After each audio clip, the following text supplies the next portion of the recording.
I guess today we needed a reminder that Joey's actually kind of a hero. He's kind of soft hearted. He's not the big bad villain. He had Doug killed, but he's not the big bad villain. He's a hero too.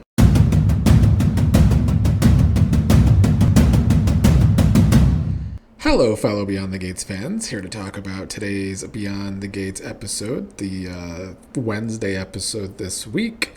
There were a lot of characters on in today's episode. No drama in today's episode, of course, because why would you have drama on a soap opera, apparently? But plenty of characters on today. So you would think a lot would have happened, but I don't really think that's quite the case. But let's get into it. We started with Nicole and Kyle, with Kyle making up the fact that he's going to zip up Nicole's stress sexual. Much like her sister, I do fear that Nicole's relationship with Kyle is completely built on the physical. And the problem for me is that it is certainly getting old, but they were getting ready for Kyle's son Noah's open mic night. Vanessa wanted Joey to go to open mic night with her since it is the new clinic operator Noah performing. Vanessa said that Deanna said that she could invite Joey, but Joey had no intentions on going tonight.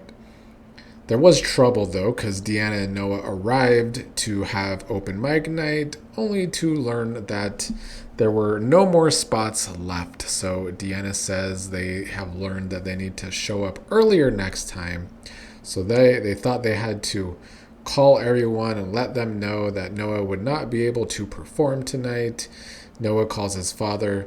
Kyle seems not surprised that Noah kind of blew this. But Nicole has an idea to salvage Noah's night. Nicole wants to put together a small gathering for Noah, although Kyle still thinks that Noah could learn some lessons about signing up late to open mic night. We then cut to Anita trying to hit a note and still struggling to sing since her going through all of her stuff with cancer. Vernon came home from his consulting job. They ended up making out with Nicole trying to call them and them not answering, although Nicole must have eventually gotten a hold of Anita. Izaiah stopped by to see Joey. They at first discussed Eva dealing with her scars after surgery, but Izaiah admitted that he was there for something else. Izaiah wanted to talk about the old days when he was running the streets and how Joey saved his life. I guess today we needed a reminder that Joey's actually kind of a hero. He's kind of soft hearted. He's not the big bad villain. He had Doug killed, but he's not the big bad villain. He's a hero too. Kind of over that, to say the least. But they did talk about the past, and Izaiah asked Joey what Joey saw in him. Joey said he saw himself in Izaiah because Joey too grew up with a dominant father that wouldn't listen, wanted to do things his own way. And Joey right now says that Izaiah is his legacy. He's proud of Izaiah. He says that Izaiah is like one of the few things he did right. So yeah, we got a reminder today that Joey is not all bad. Nicole alerted everyone of the chains of plans. They were going to just have a performance at her place. I don't know, I did some fast forwarding. I don't even remember where the performance was, but it was somewhere Dupree adjacent. Anyway, Noah ended up arriving. He's, of course, surprised that Anita's there. I don't know why. That is his father's girlfriend's mother. But I think he was more so kind of knocked off his confidence, the fact that he's going to have to perform in front of the Anita. Nicole was worried that Anita being there puts more pressure on Noah to perform. Noah told Deanna when his mom died it inspired him to write songs, and he then pushed everyone away, but now he met someone who was worth the risk, and that is what today's song was about that he was going to be performing. So Noah gave his performance. Apparently the actor that plays Noah was on The Voice. And, he was a fine enough singer. I thought his performance was good enough. And obviously, Deanna enjoyed Noah's performance. I think the show is trying to make this our new young couple. Unfortunately, the actor that plays Noah is not young, but I think that they are trying to build these two as our next relationship to maybe root for.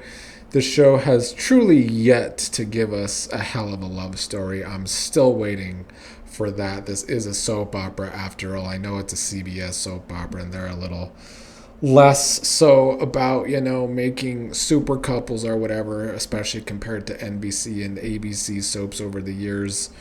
But nonetheless, we still need a good love story. And I don't know if Noah and Deanna is gonna be that. I don't mind them. I want to like them together.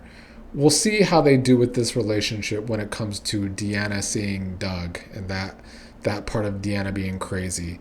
That could make the Noah and Deanna dynamic more interesting, I guess.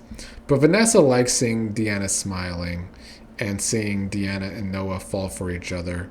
Anita wants Noah sitting in on some of her vocal sessions. So at least they found a way to tie in Noah into helping Anita, who has been struggling to sing again. I do like that. Afterwards, when Noah and Deanna went to Orphe Jean's, he did kiss her on the hand and thanked her for helping making the night special. At the performance, before everyone went home, Vernon tried to get Kyle one-on-one because Vernon has heard that Nicole and Kyle are now exclusive and want to talk. He wanted to talk one-on-one, but Nicole interfered. I don't know. I find it funny, Vernon talking about a couple being exclusive, like we're talking some Love Island terms here, and now we got Vernon Dupree talking Love Island terms. Monica was at the hospital working as chief of staff. Ashley and Shanice were there because I guess Bill summoned Monica about what happened in yesterday's episode with Haley trying to get frisky with Bill in the hospital bed, and Shanice and Ashley especially making a big deal about it. Naomi was sticking up for Ashley and Shanice for just doing their jobs. Ted brought Shanice some desserts. And then later, after I guess Monica talked to Bill, we didn't see it play out on camera, but Monica told Shanice that her and Ashley followed protocol, obviously. Jacob was planning a surprise as Marcel was asking about the Impaler case over at the police station, because Marcel's only taking a half day, so Jacob didn't really understand why Marcel was concerned about Jacob's cases when Marcel doesn't seem focused on his. Marcel was taking a half day because Leslie arrived to be with Marcel. Ashley and Grayson and Jacob, I guess, all planned this surprise party for Naomi. It was a Mexican surprise party since Jacob and Naomi can't go to Mexico yet. That whole party was definitely fast-forward material. Marcel and Leslie ended up at Orphe Jean's. They ran into Eva, who was waiting for Izaiah. Leslie wanted to join Eva, but Eva wants them to have a good time by themselves. In yesterday's episode, Eva was definitely trying to push Leslie to kind of be more serious with this Marcel relationship, I guess. But alone, Marcel asked Leslie why she gave him an ultimatum earlier, and he, I guess, did want to prove that he wants to be with Leslie by asking her to move in on his boat with him. Leslie was not so happy about this possibility and living on a boat. Eva ended up overhearing Leslie turn it down, so when Marcel went to the bathroom, Eva talked with her mother, thinking that Leslie did it because of her obsession with Ted. But then at the end of the episode, I guess Leslie wanted to show that she really, really does want to be with Marcel, and Leslie ended up singing for Marcel. Today was our musical episode, obviously. I did chuckle a bit when Leslie was talking about, of course she's going to sing. She is the daughter of Barbara after all, but whoever knew that Leslie could sing? And I don't know if I'm convinced that she can at the end, but she didn't do bad. That was actually our ending today, but we also had Dani and Andre, who stayed home tonight and didn't ever plan on going to Noah's performance because Dani wants to be with her husband. Dani's trying to make things right because she of course, not only feels guilty about being in Bill's hospital room, but of course the elevator sex too. Dani got Andre some adult coloring books. I don't really know what that was about.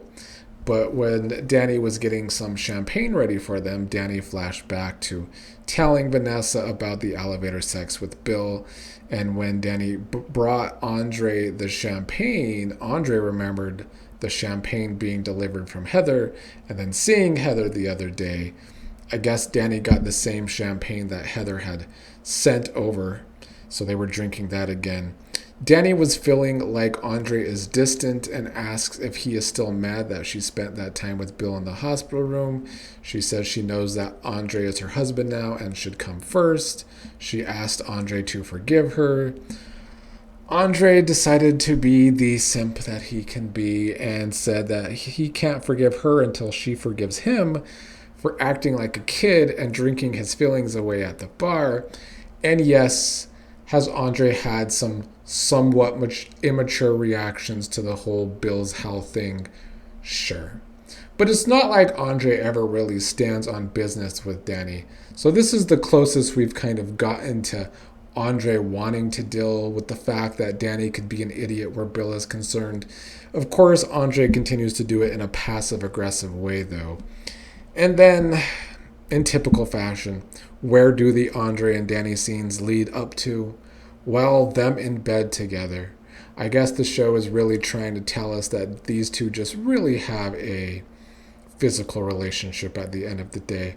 Maybe it was really never meant to be anything more, because they're just keeping things from each other now, and now we have to wait and see how it eventually implodes when those things come out.